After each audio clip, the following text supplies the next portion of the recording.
శ్రీమతి చైతన్య గారు నేటి కార్యక్రమం నిర్వహిస్తున్నట్టుగా మా అమ్మాయి, నాకు ముగ్గురు కూతుళ్ళు, రెండో అమ్మాయి ఈ విధంగా మీరు వెళ్ళి అక్కడ మీ ఎక్స్పీరియన్స్తో మిగతా వాళ్ళతో షేర్ చేసుకొని మీరు కూడా కొంచెం ఎంజాయ్ చేసి రావాలని చెప్పి అంత మాత్రమే చెప్పింది.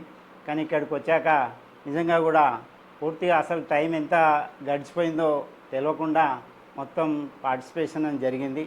అయితే ఏ పని చేస్తున్నా కూడా మనం ఏమవుతుందో కబడ్డీ ఆడుతున్నాము, ఖోఖో ఆడుతున్నాము. కబడ్డీ ఆడితే మన మైండ్ ఆ కబడ్డీ గ్రౌండ్ లోపలనే ఉంటుంది, కబడ్డీ గ్రౌండ్లోనే ఉంటుంది. మనం ఏదైతే ఆడుతున్నామో ఆట మీదనే ఉంటుంది. అయితే మనం నిజంగా చెప్తున్నా, నా అనుభవం అనుకోండి, లేకపోతే నాకు అడ్వైజ్ అనుకోండి, మనం ఏ పని చేస్తున్నా కూడా ఆ పని మీద కాన్సన్ట్రేట్ అనేటువంటిది ఉంచితేనే మనం ఆరోగ్యంగా ఉంటాం. మేడం చెప్పేది ఏంటంటే, ఈ మైండ్ ఉన్నటువంటి నరాలన్నీ తగ్గిపోయి మెమరీ పవర్ తగ్గిపోతుంది అన్నట్టుండి.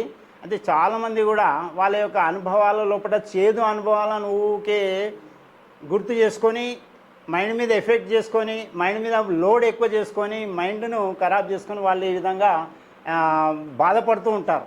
కాబట్టి నా యొక్క విన్నపం ఏంటంటే, ఇది చాలా తోడ్పడుతుంది సీనియర్ సిటిజన్స్కు. చాలామంది కూడా ఈ విధంగా ఈ యొక్క ఉబిలో మెమరీ అనేటువంటి తగ్గిపోయి ఉబిలో పడకుండా మేల్కొల్పడానికి ఇది చాలా ఉపయోగపడుతుందని చెప్పి నా ఉద్దేశం. ఇది చాలా బాగుంది. మేమున్న ఈ పార్టిసిపేషన్ చేసినటువంటి సమయము మాకు ఏ విధంగా అంటే ఏ మాత్రం కూడా ఎట్లా గడిచిపోయిందిరా అన్నట్టుగా అనిపించింది. అందరం కొత్త వాళ్ళమే ఇక్కడ వచ్చినటువంటి సభ్యులు కూడా. అయితే ఈ సభ్యులను కూడా ఇక్కడ ఎవరి అనుభవాలు వాళ్ళు చెప్పుకున్నారు. అయితే నా అనుభవం నాకుంది, ఎదుటి వాళ్ళ అనుభవం వాళ్ళు ఉంటాయి. ఆ అనుభవాలు మనకు తోడై ఏమవుతుందంటే మనం ముందు జీవితం లోపల మనకు అవి ఎన్నో విధంగా మనకు మేల్కొల్పుతాయని చెప్పి నా భావిస్తూ ఈ కార్యక్రమాన్ని నిర్వహించినందుకు చైతన్య గారికి ధన్యవాదాలు.